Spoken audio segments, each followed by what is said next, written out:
चलो भाई, तो आज जो क्लास है वो है सेंसस की। जैसे मेरी जनगणना लास्ट 5 क्लासेस बची हैं, तो 5 क्लासेस में सेंसस है ना। उसमें मैं टॉपिक में लगा हुआ था साइंस एंड टेक, और साइंस एंड टेक के लिए कोई अवेलेबल था नहीं, तो फिर उसकी जगह पर सेंसस की वजह से 2 क्लासेस, तो एक ही क्लासेस सेंसस लगा दी गई है, तो फिर मैं क्लास में देख रहा हूँ, हो जाएगा।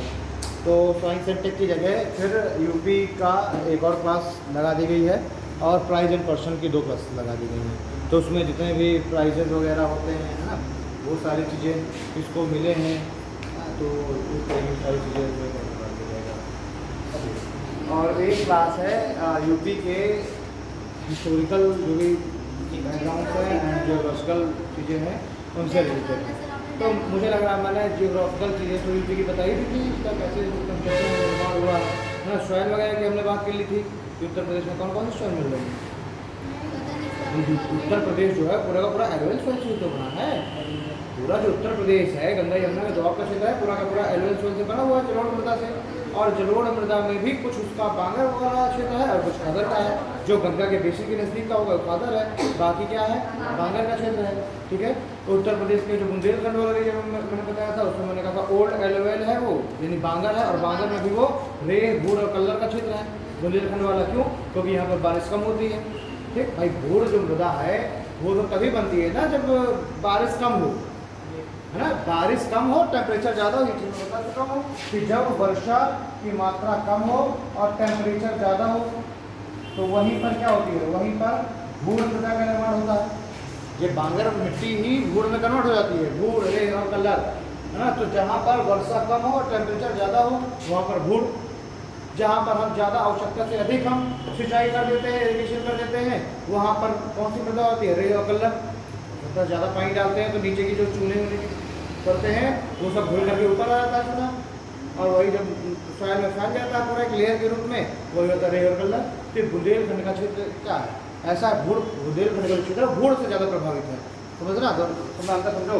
उत्तर प्रदेश में जैसे तो जो बुंदेलखंड का क्षेत्र है ये भूड़ मृदा से ज़्यादा प्रभावित है। क्यों? क्योंकि वर्षा कम, टेम्परेचर ज़्यादा, भूड़ मृदा। जहाँ पर ज़्यादा पानी डाल दिया गया खेतों में, आवश्यकता से अधिक सिंचाई कर दी गई, वहाँ पर क्या हुआ, चूने की परत ऊपर आ गई, चूना ऊपर आ गया। तो जिस क्षेत्र में ज़्यादा सिंचाई की गई, ये जहाँ गवर्नमेंट के द्वारा ज़्यादा सिंचाई की सुविधा लोगों को दे दी गई, वहीं पर रेत और कल्लर मृदा आ जाएगी। तो हमारा जो पश्चिमी उत्तर प्रदेश है, यही वाला क्षेत्र तो हरित क्रांति में इसी वाले क्षेत्र को तो लिया गया था हरित क्रांति के लिए, पंजाब, हरियाणा, पश्चिमी उत्तर प्रदेश। तो यहाँ पर क्या है, खूब ज़्यादा सिंचाई, लोगों को फ्री में सिंचाई पानी दिया गया, तो लोगों ने खूब पानी डाला, और जब पानी डाला तो यहाँ की जो मृदा कैसे हो जाएगी, रेत और कलर। ठीक है ना। वेस्ट जो ईस्टर्न यूपी का क्षेत्र है, ये वाला क्षेत्र, यहाँ पर कैसी मृदा होगी, बीचों बीच यहाँ पर ये वाला जो है ये खादर मृदा का क्षेत्र हो जाएगा। यहीं से गंगा बह रही है ना ऐसे होकर के, है ना। तो ये वाला जो क्षेत्र है पूर्वी उत्तर प्रदेश वो बिल्कुल समतल है, और समतल है तो वहाँ पर क्या है कि भाई पानी जो है ज़्यादा दूर तक फैलेगा जब बाढ़ आएगी, है ना। बाढ़ में ये वाला क्षेत्र ज़्यादा पानी दूर तक फैलेगा, और पानी फैलेगा तो वहाँ पर ज़्यादा न्यू एलवेंस फैलाएगी। तो ये वाला जो क्षेत्र है वो क्या खादर, और इसलिए हम देखेंगे ये वाला जो क्षेत्र है वो एग्रीकल्चर में भी ज़्यादा है ना। यहाँ पर एग्रीकल्चर ठीक ठाक अच्छा हो रहा है। दूसरी चीज़ क्या है, मानसून जब आता है तो ये पूर्वी जो उत्तर प्रदेश है बता ही चुका हूँ, सबसे ज़्यादा बारिश यहीं होती है, तो इसलिए एग्रीकल्चर के लिए अच्छा है। ठीक, अब अगर हम सॉइल में देख लें, रेड सॉइल, ब्लैक सॉइल, ये कहाँ है, तो ये इधर वाला जो क्षेत्र है उत्तर प्रदेश में, इधर वाला वेस्टर्न यूपी, यहाँ पर कौन सी सॉइल मिलती है, ब्लैक सॉइल। ये वाला जो क्षेत्र है यहाँ पर ब्लैक सॉइल है, और इस वाले क्षेत्र में आप जाएंगे रेड सॉइल मिलेगा आपको। तो आप मिर्जापुर चले जाओ, सोनभद्र चले जाओ, चंदौली चले जाओ, इलाहाबाद, चित्रकूट, मानिकपुर, आपको लाल मिट्टी दिखाई देगी। ठीक है ना।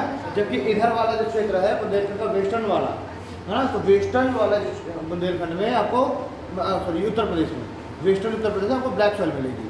ठीक, और इसी यहीं से टच हो रहा है मालवा का पठार। तो मालवा का पठार देख ही रहे हैं कि ब्लैक सॉइल का क्षेत्र है, कि यहाँ पर ब्लैक सॉइल है, यहाँ पर रेड सॉइल है। ठीक है, अब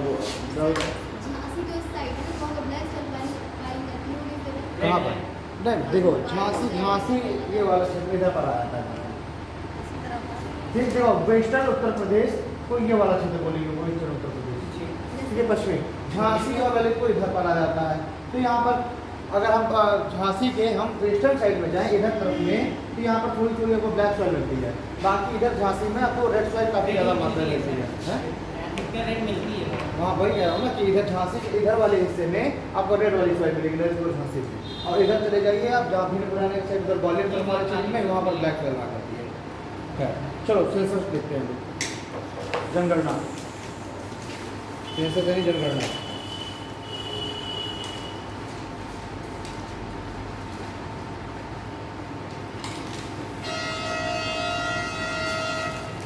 अब देखिए जो जनगणना है वो हर एक 10 साल में आती है, हर 10 साल में सेंसस की रिपोर्ट आती रहती है, जनगणना आती रहती है। तो अभी जो इस समय जो हम जनगणना को फॉलो कर रहे हैं, जो डेटा हम फॉलो कर रहे हैं, ये कौन सा बेसिस को माना गया, 2011 है ना। 2021 में होनी थी, पर अभी कोविड की वजह से वो 2-3 साल डिले हो गई है। तो अभी वर्तमान में हम लोग 2011 की जनगणना के आंकड़ों के तो लिए वर्तमान में 2011 के आंकड़ों को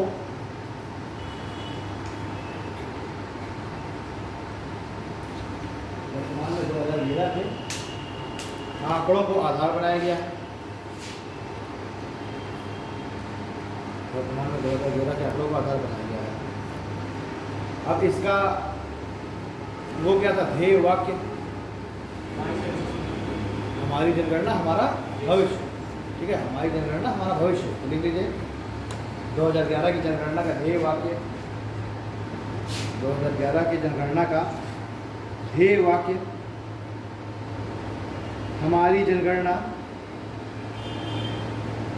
हमारा भविष्य है।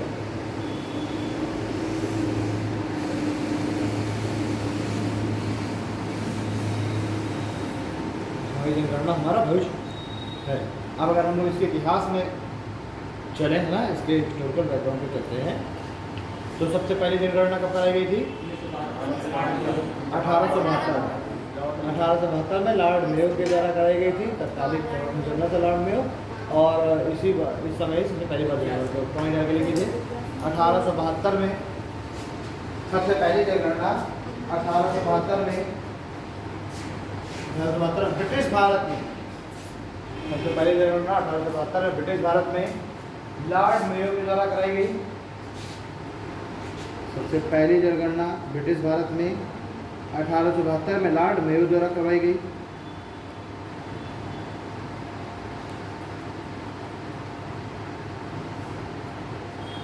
ठीक है, चलो नेक्स्ट पॉइंट लिखिए।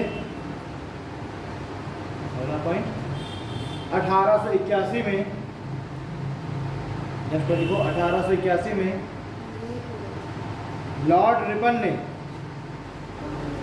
1881 में लॉर्ड रिपन ने यह निर्णय लिया, 1881 में लॉर्ड रिपन ने यह निर्णय लिया कि जनगणना प्रत्येक 10 वर्ष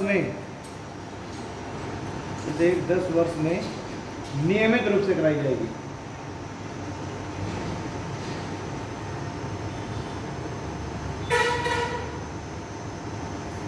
प्रत्येक 10 वर्ष में नियमित रूप से कराई जाएगी। ठीक है, तब से क्या हो गया कि ये 1881 से जनगणना हर 10 साल में कराई जाएगी, है ना, निश्चित तौर पर हर 10 साल में। तो टोटल अगर हम देखें कि नियमित रूप से कितनी जनगणनाएं हो चुकी हैं, है ना, टोटल अगर हम कॉन्टिन्यूस देखें 1881 के बाद, देखो 1881 से पहले तो कॉन्टिन्यूस की कोई बात नहीं थी ना, लेकिन 1881 से क्या है, कह दिया कि कॉन्टिन्यूस कराई जाएगी नियमित। तो अभी तक 14 जनगणनाएं हो चुकी हैं। और अगर हम 1872 को भी जोड़ लें, अगर कह दीजिए कुल कितनी भारत में जनगणना हुई, तो 15। नियमित तौर पर कितनी हुई, जब से अनाउंस कर दिया गया कि रेगुलर होंगी, तब से कितनी हो गई, 14। और अगर टोटल की बात करें तो 15, और अगर स्वतंत्र भारत की बात करें तो 7। तो लिख लीजिए अभी तक कुल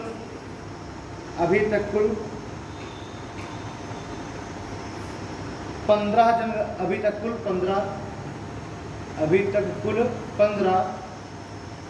नियमित तौर पर 14, अभी तक कुल 15, अब ब्रैकेट में लिखना है 1872 को शामिल करके, अभी तक कुल 15, 1872 को शामिल करके, फिर कॉमा नियमित तौर पर 14, नियमित तौर पर 14 ब्रैकेट में लिख देना 1881 से, नियमित तौर पर 14 1881 से, और स्वतंत्र भारत में नियमित तौर पर 14 और स्वतंत्र भारत में 7 बार जनगणना हो चुकी है। नियमित तौर पर 7 बार जनगणना हो चुकी है। ठीक है। अच्छा, 21वीं शताब्दी में कितनी बार हो चुकी है जनगणना? 2001 कौन सी शताब्दी में आता है? 2001 और 2011। तो लिखो 21वीं शताब्दी में 2 बार जनगणना, 2001 और 2011 में। 21वीं शताब्दी में जनगणना 2 बार, 2001 और 2011 में हुई।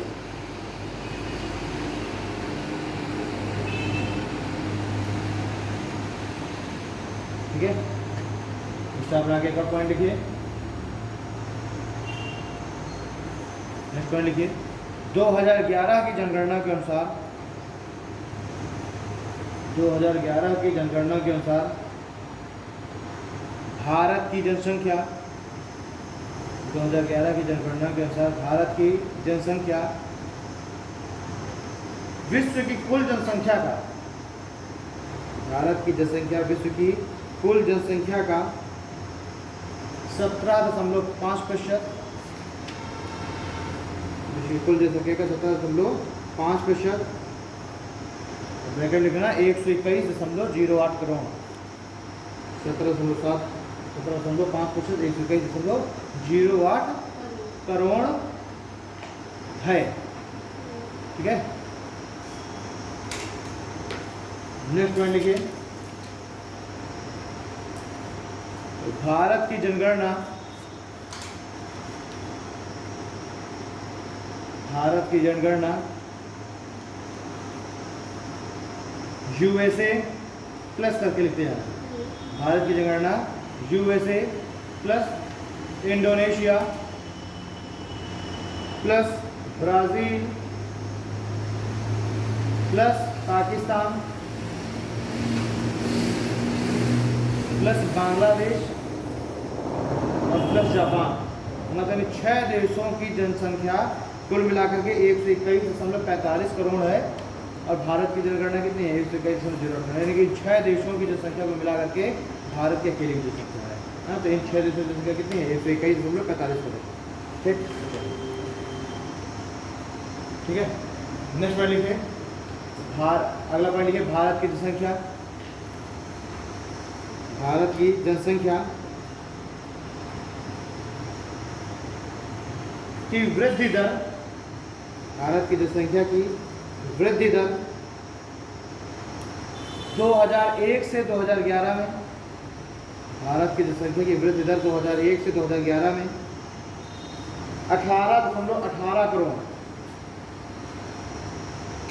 18.18 करोड़ है। मतलब कि 2001 की जो जनसंख्या थी उससे हम 10 साल में हम कितने बढ़ गए? 18.18 करोड़, है ना। तो लिखो वही जहाँ पर आपने 2001 लिखा है उसके नीचे से एरो बना के लिख लेना, उसकी जनसंख्या 2001 में कितनी थी? 102.87 करोड़। तो 2001 में थी 102.87 करोड़ और 2011 में कितनी हो गई? 121.08 करोड़। तो लगभग 18.18 करोड़ बढ़ गई, है ना। चलो नेक्स्ट में लिखे, तस्कीय वृद्धि दर, तस्कीय वृद्धि दर डैश में लिखो 17.7%। तस्कीय वृद्धि दर 17.7% है। ये क्वेश्चन पूछता है तस्कीय वृद्धि दर और वार्षिक वृद्धि दर। तस्कीय वृद्धि दर 17.7% और वार्षिक वृद्धि दर 1.64% है।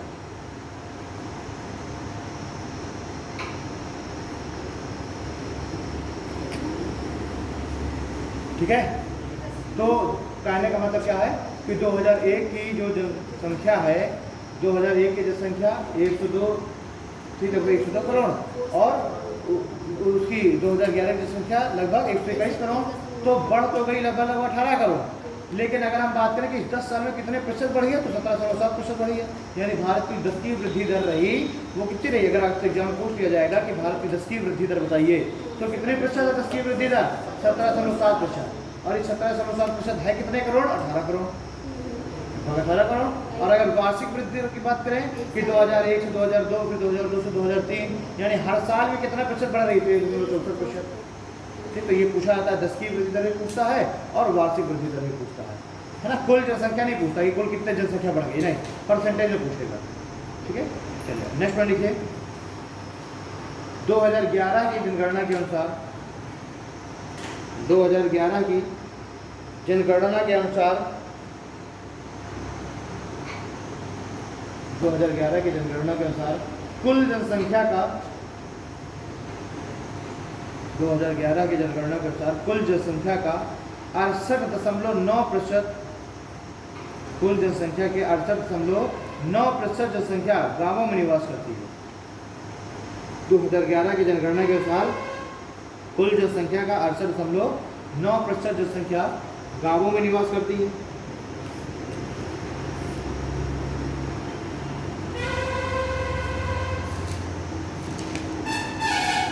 ठीक है, तो ये हम क्या है, लगातार 10 की वृद्धि दर हो रही है ना। लेकिन एक ईयर ऐसा रहा जब क्या हुआ कि वृद्धि ना होकर के ये जो ग्रोथ है ये निगेटिव में गई। हर बार तो पॉजिटिव में जा रहा है, कुछ ना कुछ पॉजिटिव है, लेकिन एक ईयर ऐसा है जब निगेटिव में, उसे कहा जाता है ग्रेट डिवाइडिंग ईयर। तो स्टार बना के लिख लीजिए। 1911 से 1921 को, हेलो, अरे तुमने ग्रुप में नहीं देखा था क्या? कल मैसेज किया नहीं क्या था 9:30 बजे क्लास है?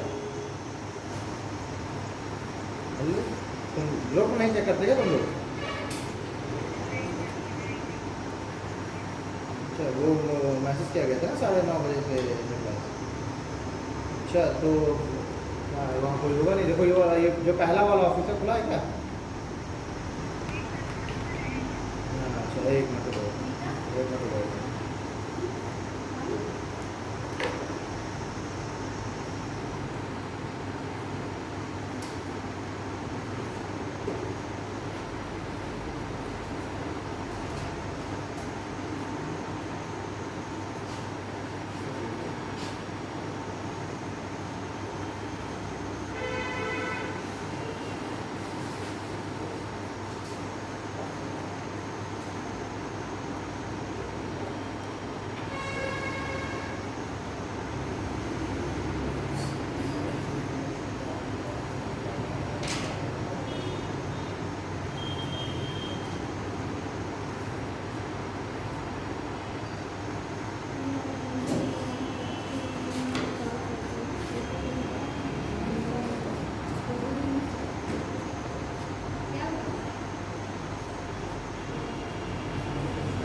अरे मैं देख रही, पास में बैठी हूँ, टच करके जिनका सामने चल रही है कि नहीं चल रही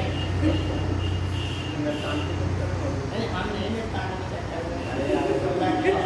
ऐसा ना हो किसी के साथ, ऐसा ना करें, नहीं हम लोग दोस्ती होंगे ना, बाहर से होंगे ये वो सब सुन रही थी, उन्हें कौन मुझे मारने में लगा है, गहरी नींद में मैं बोल रही हूँ, उसको देख के जिंदा है अरे वो टट्टी कर रही है यार। तुम देख लो, आपको बहुत ज़्यादा नींद आ रही है। नींद नहीं आ रही होगी, कुछ प्रॉब्लम होगी। ठीक है, तो सर हाँ, क्या हो गया? सो रही अच्छा थी, ए मनसा, कह रही मैं वो सो रही हूँ। ऐसे कैसे लगा? अभी तो अच्छा। से देखिए अचानक से सो गई। यार इसको जरा कौन सा बहुत तेज नींबू और कटोरी पानी डालो आप वो तो हो गया। हाँ क्या हो गया? क्या हो गया? रोटी तो नहीं हो तबीयत खराब हो गई क्या तुम्हारी? कुछ तो बताओ क्या हुआ? तो देखने वो इतनी खुद कमजोर है वो। सही बात है। खाया पिया करो। हाँ। अभी 2-3 दिन आधी चली है ना ये रास्ते में होती तो उड़ गई होती है। इतनी पतली है, ऊपर से वैसे पेस्ट भी बना लेती है। ये पानी पियो। पियो पानी। वो गर्मी क्लास चल रही है, गर्मी की वजह से नहीं बैठते। कंट्रोल में नहीं है वो सोई। चलो उसको सोने दीजिए, बताइए आप। ठीक है, देखो 1911-1921 को ग्रेट डिवाइडिंग ईयर कहते हैं। 1911 से 1921 को ग्रेट डिवाइडिंग ईयर कहते हैं। और इस दशक में जनसंख्या में -31%। और इस दशक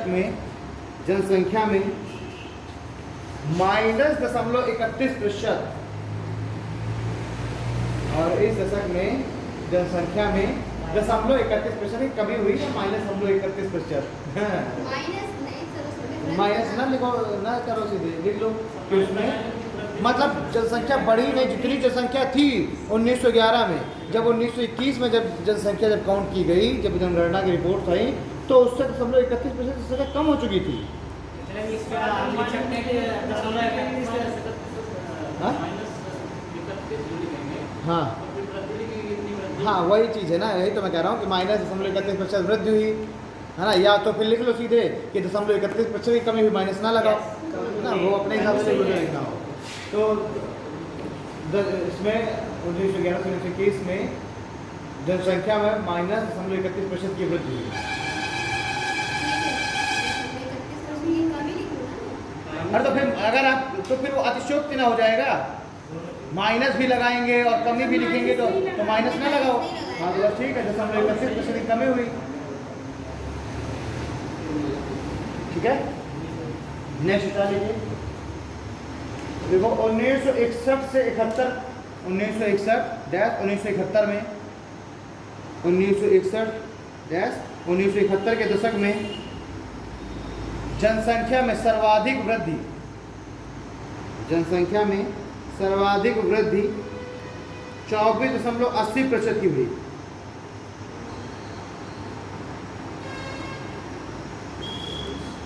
जनसंख्या में सर्वाधिक वृद्धि हुई। ठीक है, 24.61% की।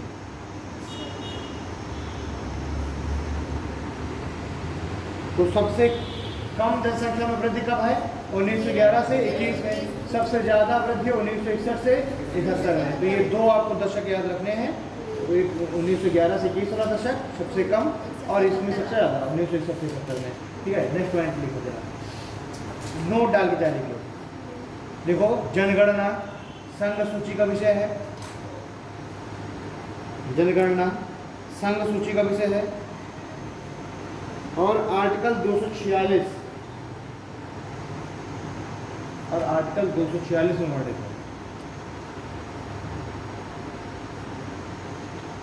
और आर्टिकल 246 में वर्णित है। नेक्स्ट स्टार लिखिए उसी में, नोट में ही। जनगणना अधिनियम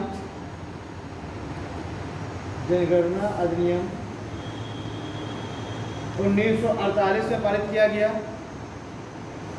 जनगणना अधिनियम 1948 में पारित किया गया। और 48 में पारित किया गया। जनगणना अधिनियम 1948 में पारित किया गया। जनगणना के लिए जो एक्ट है, कानून है, 1948 में पारित किया गया।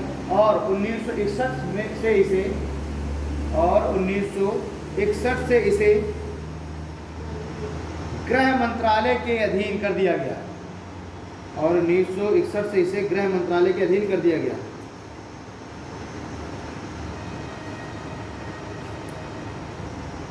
ठीक है, नेक्स्ट लिखिए। हाँ, इसी में नेक्स्ट पॉइंट लिख लीजिए। जनगणना हेतु शीर्ष अधिकारी, जनगणना हेतु शीर्ष अधिकारी महारजिस्ट्रार, जनगणना हेतु शीर्ष अधिकारी महारजिस्ट्रार एवं जनगणना आयुक्त होते हैं। महारजिस्ट्रार एवं जनगणना आयुक्त होते हैं। ठीक है,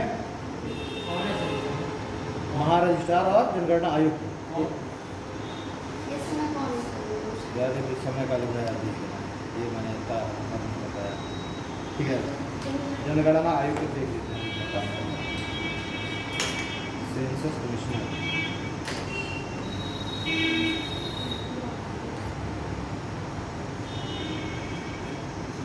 ठीक है, श्री विवेक जोशी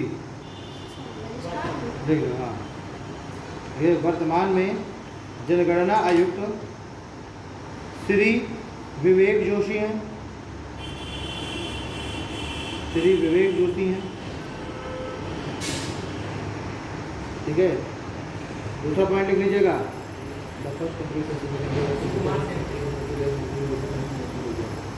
फर्स्ट को है ढूंढ रहा था।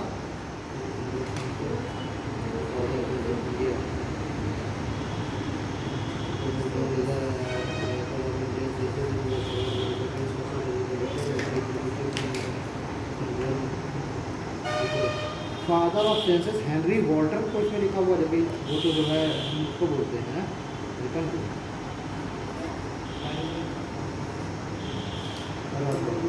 ठीक, चलो, श्री विवेक जोशी क्या है, इसमें वर्तमान में सेंसस आयुक्त है, सेंसस कमिश्नर। अब लिखिए कुछ फैक्चुअल चीज़ें लिखना है हमें, लिखने सब इम्पोर्टेंट फैक्ट, कुछ प्रमुख तथ्य, कुछ प्रमुख तथ्य। पहला पॉइंट, अभी ये सब स्टार बनाते हुए लिखते हुए चलना है ना। पहला स्टार बनाइए, कुल जनसंख्या 121.08%, वो 121.08 करोड़, कुल जनसंख्या 121.08 करोड़। इसे दूसरा लिखिए, पुरुष की जनसंख्या, पुरुष जनसंख्या, तो 121.08 में पुरुष कितने हैं, 62.31 करोड़। ठीक, परसेंटेज वाइज अगर लिखना है तो ब्रैकेट में परसेंटेज लिख लो, 51.47%, 62.31 करोड़, 62.31 करोड़ पुरुष हैं, और परसेंटेज की अगर बात करें तो कितने हैं, 51.47%। अब देखिए कुल महिला, कुल महिला 58.74 करोड़, कुल महिला 58.74 करोड़, परसेंटेज है 48.53%, परसेंटेज 48.53%। नेक्स्ट देखिए, ग्रामीण जनसंख्या, ग्रामीण जनसंख्या, ग्रामीण जनसंख्या 83.34 करोड़, ग्रामीण जनसंख्या 83.34 करोड़, हाँ 83.34 करोड़, परसेंटेज वाइज 68.8%, परसेंटेज है 68.8%। ठीक है, अब देखिए नगरीय जनसंख्या, नगरीय जनसंख्या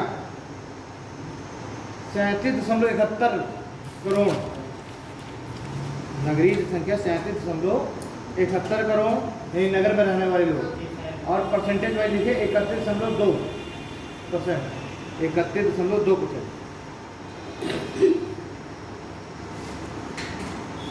ठीक है, तो कुल जनसंख्या में कितने पुरुष हैं, कितनी महिलाएं लिखी है, कितने व्यक्ति अभी गांव में रह रहे हैं, कितने शहरों में, इसीलिए भारत को भी गांव का देश कहते हैं ना, क्योंकि मोटी जनसंख्या अभी भी से हम देख रहे हैं 68% लोग अभी गांव में रह रहे हैं।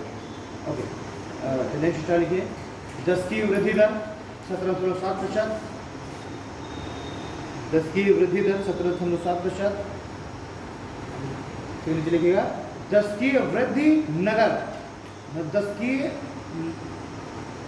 हाँ 10 की वृद्धि करके नगर में लिख लीजिए, नगर ब्रैकेट में नगर, 10 की वृद्धि नगर 31.8%, यानी इन 10 सालों में नगर में रहने वाले लोगों की संख्या में कितना इजाफा हो गया? 31.8%। ठीक। और गाँव दूसरा लिखिए, 10 की वृद्धि ग्रामीण, 10 की वृद्धि ग्रामीण 12.3%। 10 की वृद्धि ग्रामीण 12.3%। ठीक, यानी कि शहर में 31% लोग जो है बढ़ गए और गांव में 12% लोग, है ना। तो जो भी जनसंख्या में ग्रोथ हुई उसमें ज़्यादा लोग, या फिर अब इसमें क्या होता है कि गाँवों से भी शहर की ओर माइग्रेशन हो रहा है, लोग गाँव से निकल कर शहर की ओर आ रहे हैं, तो इस वजह से नगरों की जनसंख्या लगातार बढ़ रही है। ठीक। नेक्स्ट लिखिए लिंगानुपात, सेक्स रेशियो। लिंगानुपात 943। लिंगानुपात 943, यानी कि प्रत्येक 1000 पुरुष में महिलाएं कितनी हैं? 943। ये लिंगानुपात है, ये एवरेज लिंगानुपात है पूरे देश के लिए। अब लिखिए लिंगानुपात ब्रैकेट में नगर, नगर में लिंगानुपात क्या है? 929। लिंगानुपात नगर में 929 और लिंगानुपात ग्रामीण गांव में 946। यानी कि नगर में जो सेक्स रेशियो है ज़्यादा खराब है। आओ, नगर में जो सेक्स रेशियो है 946। नगर में आप देखिए कि 1000 पुरुषों में केवल 929 महिलाएं, जबकि गांव की हालत में भी ठीक है कि 1000 पुरुषों में 946 महिलाएं हैं, है ना। और एवरेज की अगर हमने बात किया तो कितना है? 943। ठीक है। चलिए अब एक शिशु लिंगानुपात, शिशु लिंगानुपात ब्रैकेट में लिखना 0 से 6 वर्ष। शिशु लिंगानुपात 0 से 6 वर्ष कितना है? 919। शिशु लिंगानुपात 0 से 6 वर्ष के बीच 919।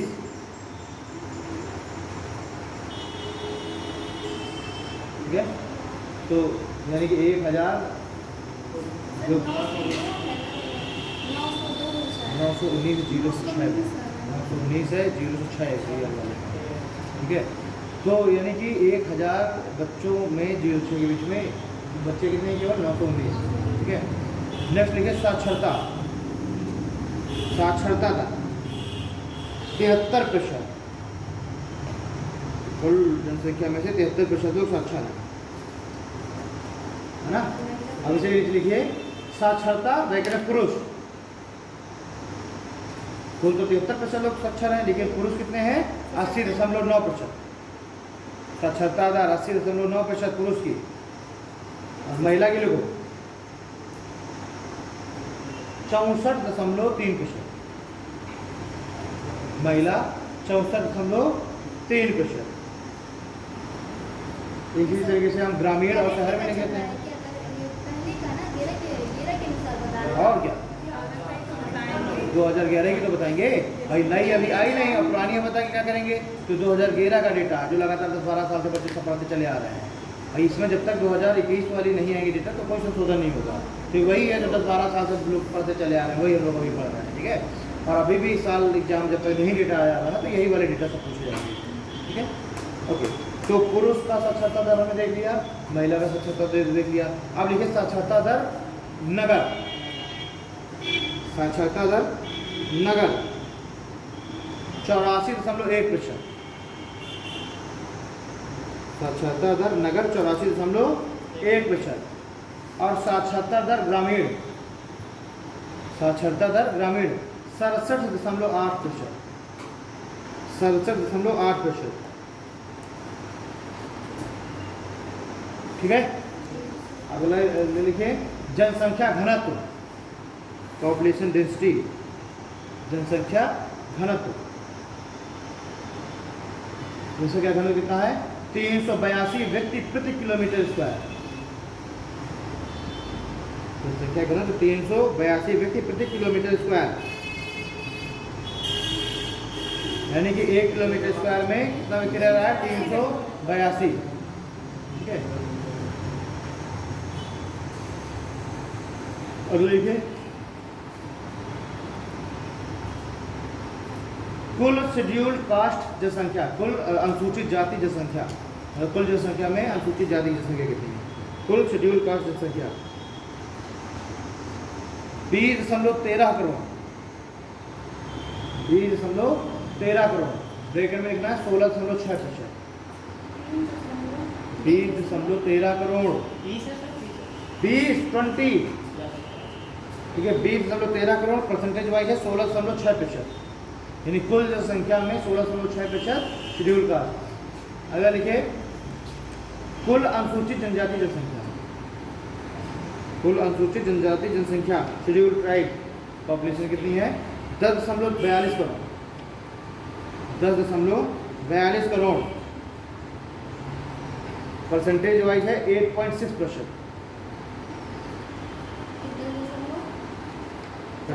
10.42 करोड़ और परसेंटेज वाइज है 8.6%। ठीक है, अब लिखिए कुल जनसंख्या में 0 से 6 वर्ष के बीच की जनसंख्या, कुल जनसंख्या में 0 से 6 वर्ष के बच्चों की जनसंख्या, कुल जनसंख्या में 0 से 6 वर्ष के बच्चों की जनसंख्या 13.59%, यानी कुल जनसंख्या में 13.59% क्या है? बच्चे हैं।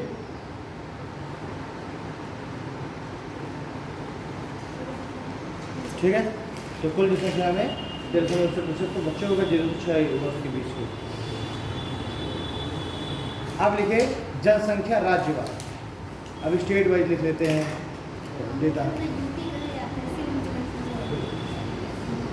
अब राज्यवार जनसंख्या लिखते हैं स्टेट वाइज।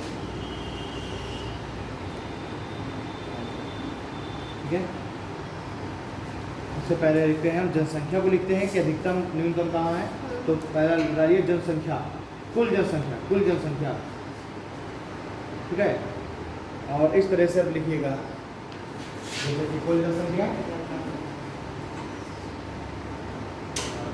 मैक्सिमम मिनिमम, मतलब हर एक डेटा ऐसे ही लिखेगा, ऊपर मैक्सिमम नीचे मिनिमम, है ना, तो जल्दी सॉर्ट हो जाएगा।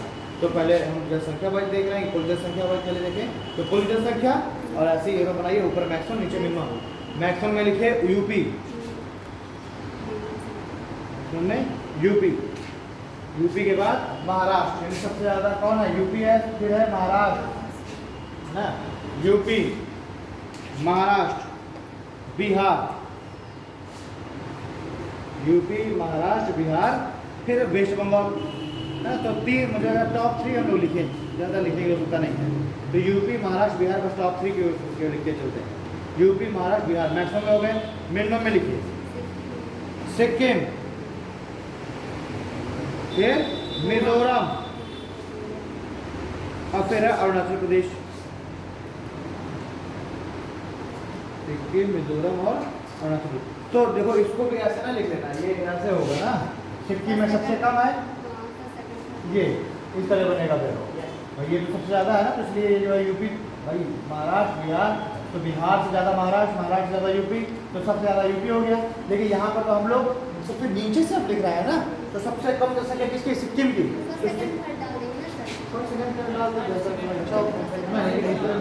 सिक्किम, सिक्किम के बाद मिजोरम, मिजोरम के बाद अरुणाचल प्रदेश।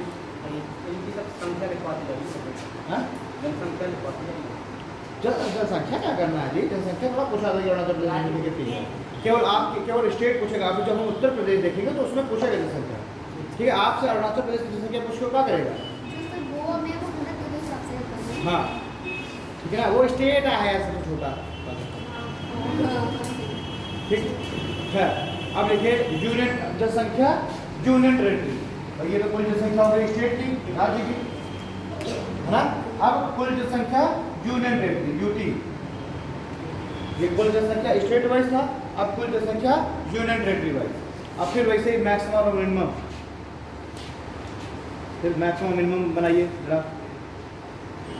मैक्सिमम में लिखे दिल्ली, मैक्सिमम में सबसे पहले दिल्ली पहले नंबर पर, दूसरे नंबर पर पुदुचेरी, पहले दिल्ली है जनसंख्या में सबसे ज़्यादा यूनियन टेरिटरी में, फिर पुदुचेरी है और फिर चंडीगढ़, फिर चंडीगढ़। मिनिमम में लिखो मिनिमम में लक्षद्वीप और फिर दमन दीव, लक्षद्वीप फिर दमन दीव। ठीक है। अब एक है जनसंख्या और ब्रैकेट में 0 से 6, जनसंख्या 0 से 6 ईयर। हाँ हाँ हाँ बुलाया है मैंने 11 बजे। हाँ हाँ हाँ मेरी है, मेरी इनको कोई क्या है तो क्या पाया तो गए थे पीछे आपसे ये सब तो कम तो बच्चे नहीं, सबको मैंने बता दिया था कुछ और शेड्यूल में मैंने डाला नहीं था कि क्लास 9:30 बजे चलेगी, और शेड्यूल में डाला और जितने दिवस देखने में नहीं होगा कि बता दिया जाएगा कि कल जो है दिवस आएगी तो कल की दिवस आएगी, तो शेड्यूल में क्या डालते हैं जैसे ये थोड़ा सा देखने में अच्छा लगता है। बुलाया है तो कल रात में से बात ही है थोड़ा सा तो अभी दो बच्चे मुझसे गए थे, 4 बच्चे गाड़ी जो लेके गए जाते दो बच्चों को आए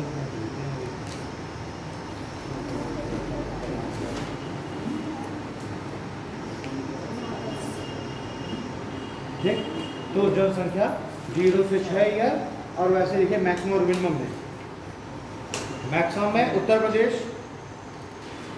पहला नंबर पर, उत्तर प्रदेश, फिर बिहार और फिर महाराष्ट्र। उत्तर प्रदेश, बिहार और महाराष्ट्र। मिनिमम में लिखो सिक्किम, मिनिमम में सिक्किम, फिर गोवा और फिर मिजोरम। सिक्किम, गोवा और मिजोरम। ठीक। अब लिखो जनसंख्या 0 से 6 यूटी, ये तो अभी स्टेट था, अब यूटी। जनसंख्या 0 से 6 ब्रैकेट में और आगे यूटी। फिर वैसे मैक्सिमम मिनिमम बनाइए। जनसंख्या 0 से 6 यूटी।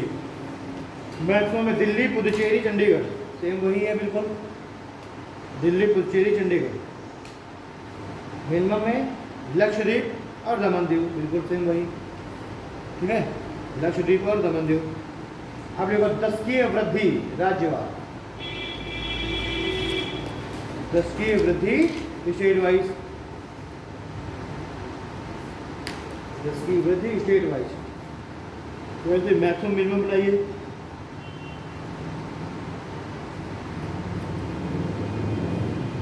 इसकी वृद्धि स्टेट वाइज। मैक्सिमम में लिखो मेघालय, मेघालय, फिर अरुणाचल प्रदेश और फिर बिहार। मेघालय, अरुणाचल प्रदेश और फिर बिहार। तो मेघालय के नीचे परसेंटेज डाल लीजिए 27.41%। मेघालय में 27.41%, अरुणाचल के नीचे 26% लिख लो, अरुणाचल में 26% और बिहार में 25.4%।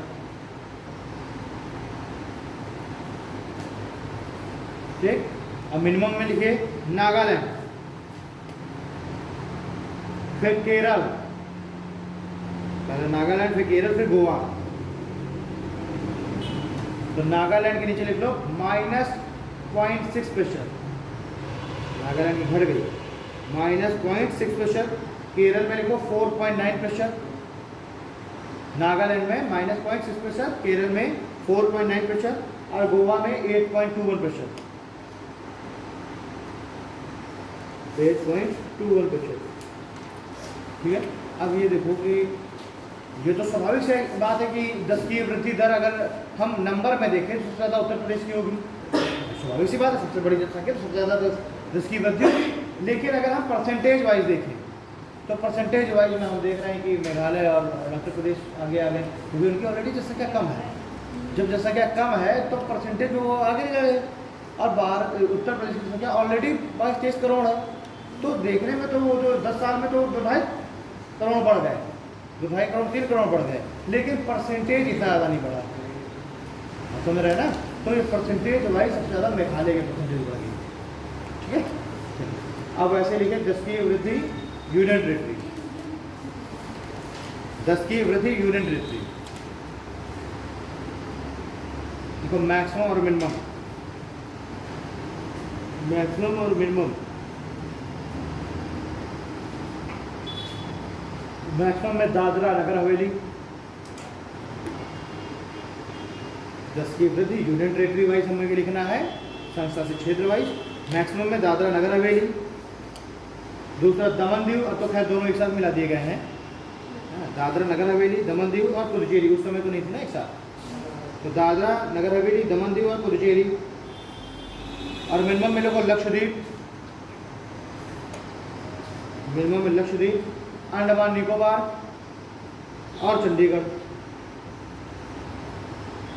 लक्षद्वीप, अंडमान निकोबार और चंडीगढ़। अब दादरा नगर हवेली की जो जनसंख्या है उसकी 10 की वृद्धि हुई है 55.59%। दादरा नगर हवेली यानी कि इन 10 सालों में उसकी जनसंख्या 55% बढ़ रही है। तो हम देख रहे हैं कि दमन दीव दादरा नगर हवेली में बहुत सारे लोग जा रहे हैं नौकरी करने। तो वहाँ पर क्या है कि वहाँ पर जो माइग्रेशन वहाँ पर होकर के लोग जा रहे हैं, उसकी वजह से वहाँ पर जनसंख्या बहुत ज़्यादा तीव्र वृद्धि हुई है। ठीक है, दमन दीव और दादरा नगर हवेली की। ठीक है, अब दूसरा लिए जनसंख्या घनत्व, राज्यवार जनसंख्या घनत्व, 10 की वृद्धि हम लोग लिख लिए। अब लिखना है जनसंख्या घनत्व राज्यवार में, लिखो मैक्सिमम और मिनिमम में। राज्यवार मैक्सिमम, नीचे मिनिमम। मैक्सिमम में लिखो बिहार, घनत्व बिहार, बिहार का कितना है 1106, बिहार का जनसंख्या घनत्व है 1106। दूसरा लिखो वेस्ट बंगाल, वेस्ट बंगाल का है 1028, 1028। अब फिर केरल, केरल का है 860, है ना। और चौथे नंबर पर आता है उत्तर प्रदेश 829, चौथे नंबर पर उत्तर प्रदेश 829। ठीक है, अब लिखे मिनिमम में, मिनिमम में सबसे मिनिमम है अरुणाचल प्रदेश 17, यानी कि अरुणाचल प्रदेश में 1 किलोमीटर स्क्वायर के एरिया में कितने आदमी रह रहा है 17, और उत्तर प्रदेश में 1 किलोमीटर स्क्वायर में कितना आदमी रह रहा है 29। अरुणाचल प्रदेश एक घर यहाँ बना है तो एक गुफा बना है ना, ऐसे होगा, दूर दूर घर बने होंगे लोगों के। हिली एरिया, तो एरिया तो पूरा काउंट किया जाएगा ना, हिल्स का एरिया है तो वहाँ से जाएगा। हाँ चलिए, हो गया। मिनिमम में लिखो अरुणाचल प्रदेश हो गया ना। दूसरा मिजोरम, मिजोरम, मिजोरम का है 52, मिजोरम का है 52। फिर सिक्किम, सिक्किम का 86, सबसे कम जनसंख्या घनत्व है अरुणाचल प्रदेश में, फिर मिजोरम में और फिर सिक्किम में। चलो अब लिखो जनसंख्या घनत्व यूनियन टेरिटरी, जनसंख्या घनत्व यूनियन टेरिटरी वाइज। वैसे ही मैक्सिमम और मिनिमम का चार्ट बना लो, मैक्सिमम और मिनिमम का चार्ट बनाइए। ठीक है, मैक्सिमम में लिखो दिल्ली, दिल्ली कितना है जनसंख्या घनत्व दिल्ली का 11,320, दिल्ली 11,320। दूसरा चंडीगढ़ 9,258। फिर है पुडुचेरी, पुडुचेरी 2,541। ठीक है, मिनिमम में लिखो, मिनिमम है अंडमान निकोबार, मिनिमम में अंडमान निकोबार 46, अंडमान निकोबार 46। और फिर दादरा नगर हवेली 700।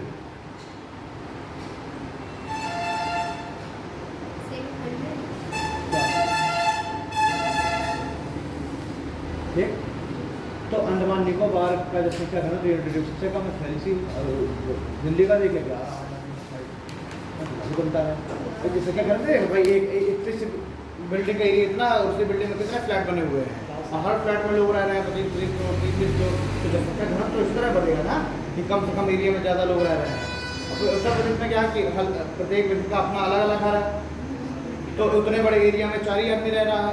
और दिल्ली में उतने बड़े एरिया में आदमी ने 6 खंड की बिल्डिंग बनवा रखी है, और उसमें जो है 4 लोगों की फैमिली रहती है, उतने ही एरिया में उसमें पता चल 30 आदमी रह रहा है। और उत्तर प्रदेश में 4 आदमी उतने बड़े घर में रह रहा है ना।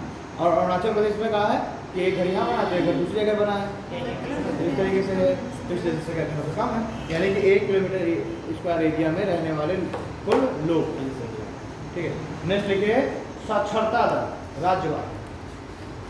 साक्षरता दर राज्यवार, साक्षरता दर राज्यवार। मैक्सिमम में लिखिए केरल, केरल 94%। मिजोरम, देखो जिस जहाँ की संख्या जितनी कम होगी वहाँ से दर उतनी ही अधिक होगी, है ना। तो पहले केरल 94%, मिजोरम 91.9%,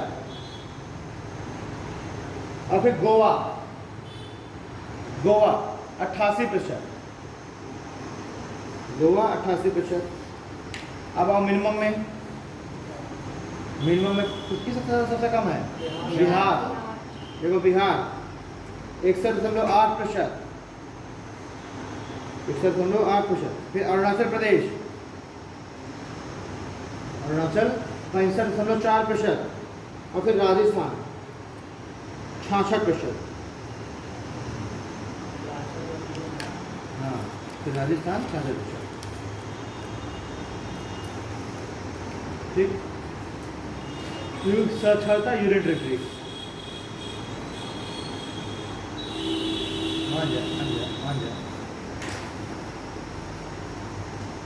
क्या सर बराबर है, ठीक है। फिर साक्षरता दर यूनियन टेरिटरी वाइज, मैक्सिमम में लिखो लक्षद्वीप, लक्षद्वीप 51.8%। फिर है दमन दीव 87.1%,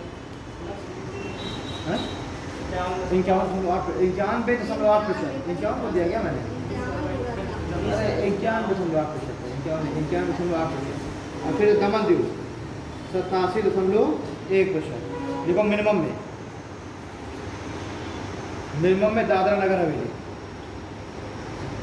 मिनिमम में दादरा नगर हवेली 76.2%,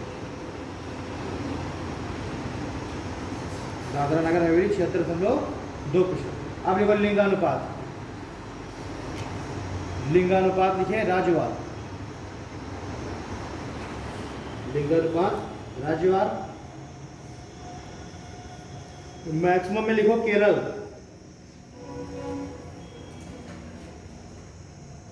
मैक्सिमम में केरल। अब मिनिमम में लिखो हरियाणा, एक केरल की लिखना है 1084 है, 1084, और हरियाणा की है 879। लिंगानुपात सबसे अधिकतम है केरल में 1084, और सबसे मिनिमम है हरियाणा में 879। और उसके बाद बस हरियाणा के बाद दूसरा लिखिए उत्तर प्रदेश, और ब्रैकेट में लिखना 5वां स्थान, उत्तर प्रदेश, और ब्रैकेट में 5वां स्थान 912, लिंगानुपात है 912, ठीक है। अब देखो लिंगानुपात यूनियन टेरिटरी, लिंगानुपात यूनियन टेरिटरी यूटी। मैक्सिमम में लिखो पुदुचेरी, मैक्सिमम पुदुचेरी 1037, और मिनिमम है दमन दीव 618,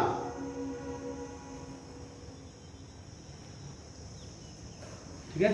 अब देखो कि लोग वहाँ पर कमाने जा रहे हैं ना, माइग्रेट करने जा रहे हैं, तो लोग आदमी ज़्यादा गए, तो इसलिए वहाँ पर सेक्स रेशियो क्या है, सबसे कम हो गया, ठीक।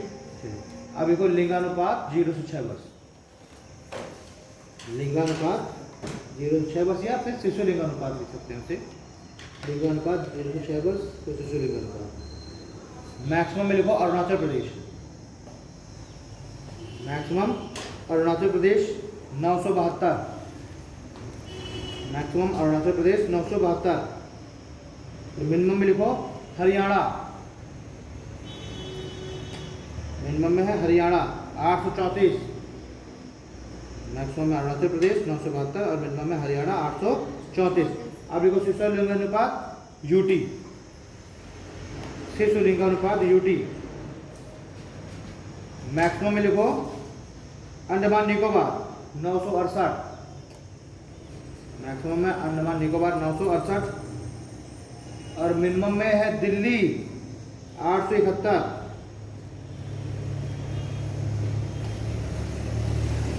ठीक है, मिनिमम में दिल्ली 871। पुरुष साक्षरता, अब केवल मैक्सिमम मिनिमम लिखेंगे हम, वही मैक्सिमम मिनिमम बोलता है। पुरुष साक्षरता, पुरुष साक्षरता मैक्सिमम है केरल में 96.1%। पुरुष साक्षरता मैक्सिमम केरल 96.1% और minimum Delhi, minimum Bihar.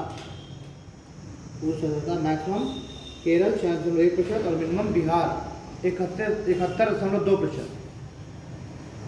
Minimum Bihar 71.2%। अब देखो महिला साक्षरता, महिला साक्षरता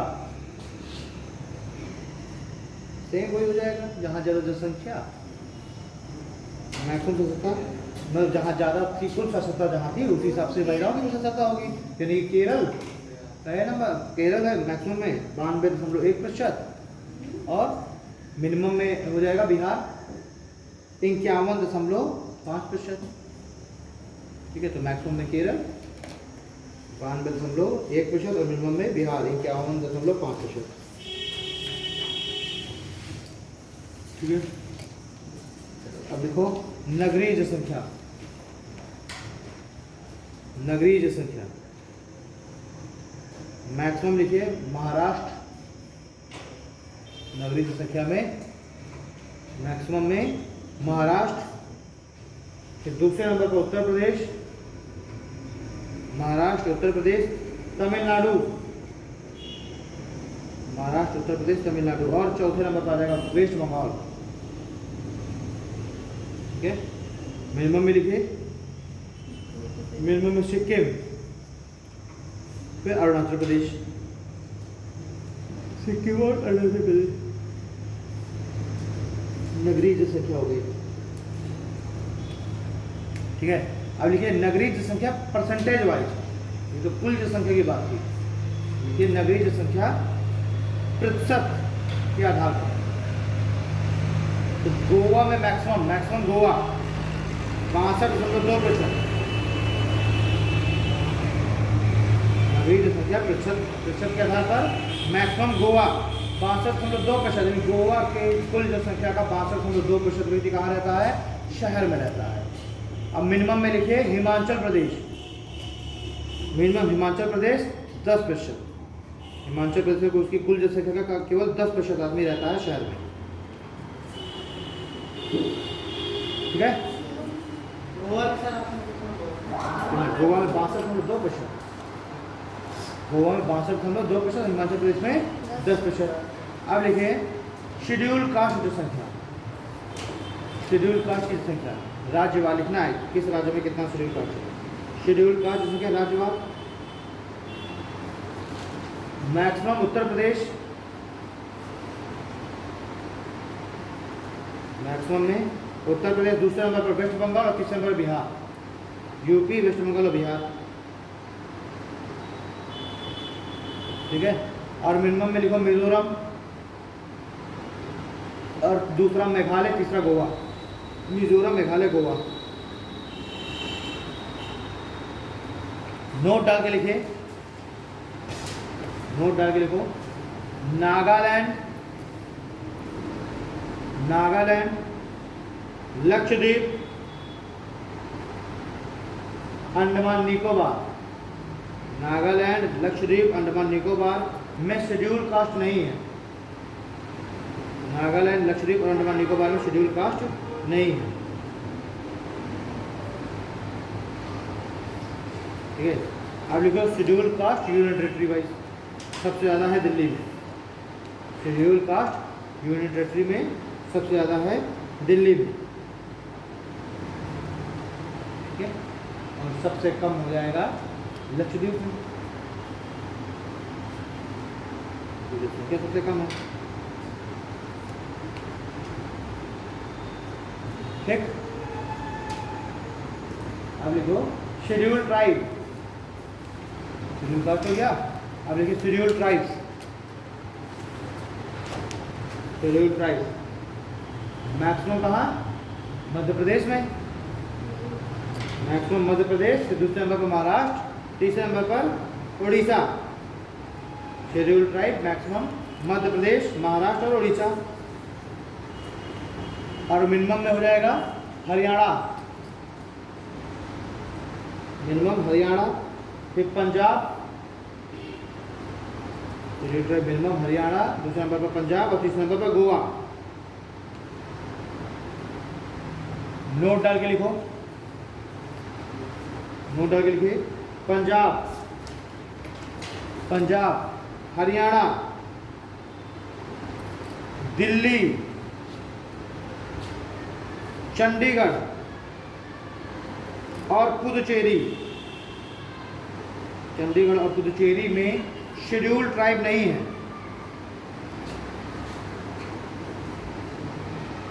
शेड्यूल ट्राइब्स नहीं है। ठीक है, अगला एक लिख लो schedule caste percentage wise. Schedule caste percentage wise, schedule caste की बात हो रही है। Schedule caste percentage wise maximum में लिखो Punjab. Schedule caste percentage wise maximum Punjab 31.9%। Schedule caste 31.9%, maximum Punjab. और लिख लीजिए उत्तर प्रदेश चौथा स्थान, यूपी चौथा स्थान 20.7%। यूपी चौथा स्थान 20.7%। मिनिमम में लिखिए Mizoram 0.1%। Schedule caste minimum Mizoram 0.1%। ठीक, अब लिखिए schedule tribe ST percentage wise. ST percentage wise, ST percentage wise maximum लिखिए मिजोरम, मैक्सिमम में Mizoram 94.4%। Schedule tribe percentage wise maximum Mizoram 94.4%। और मिनिमम में लिखिए उत्तर प्रदेश। मिनिमम में सबसे कम शेड्यूल ट्राइब कहाँ है? उत्तर प्रदेश 0.6%। उत्तर प्रदेश 0.6%। ठीक है, ये हो गया देश के, इंडिया के रिस्पेक्ट में हो गया। अब लिखेंगे, आप करेंगे आप लोग यूपी स्पेशल, है ना, उत्तर प्रदेश के रिस्पेक्ट में। तो उत्तर प्रदेश के जो डिस्ट्रिक्ट वाइज है उसमें जो संख्या है ना, शेड्यूल कास्ट ट्राइब से सारी चीज़ें। यूपी स्पेशल अब हम लोग करेंगे कल यूपी स्पेशल, तो मुश्किल से आधा घंटा का होगा यूपी स्पेशल। और उसके बाद जो भी कुछ शेड्यूल लगा होगा वो हम लोग कंप्लीट करेंगे। शेड्यूल पे क्या लगा हुआ है? हाँ, 2 दिन यूपी जी की। ठीक है, तो कल अब हम लोग करेंगे इसके आगे। ठीक है, 10 मिनट में मनीष सर आ रहे होंगे तब क्लास लेंगे। Thank you.